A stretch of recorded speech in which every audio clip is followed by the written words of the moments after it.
Tamil Nadu police stadium கிடைக்கவே இல்லை. கர்நாடக போலீசும் சேர்ந்து தேடுகிறது. அப்போதும் கிடைக்கவில்லை. இந்திய துணை ராணுவமே தமிழ்நாட்டுக்கு வந்து உதவி செய்தும் கூட ஒண்ணுமே பண்ண முடியவில்லை.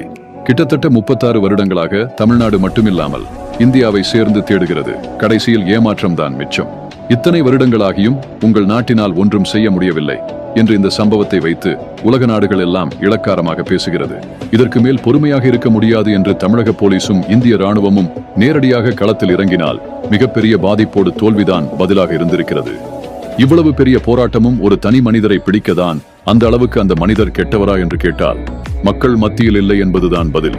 கிட்டத்தட்ட 36 வருடங்களாக காட்டுக்குள்ளேயே உட்கார்ந்து அந்த காட்டை யாரும் அழிக்காமல் பாதுகாத்து சுற்றியிருக்கும் கிராம மக்களுக்கு உதவி செய்து அவர்கள் கண்களுக்கு உண்மையானவராக தெரிந்த அந்த மனிதர் அரசாங்க பார்வையில் மட்டும் குற்றவாளியாக தெரிந்துள்ளார். பல வருடமாக நேருக்கு நேர் சண்டை போட்டு தோல்வி அடைந்து கடைசியில் வேற வழியே இல்லாமல் உணவில் விஷத்தை கலந்து கொடுத்து கொல்லப்பட்டு கடைசி வரையும் யாராலும் நேருக்கு நேர் நின்று ஜெயிக்க முடியாது அந்த மனிதர்தான் வீரப்பன்.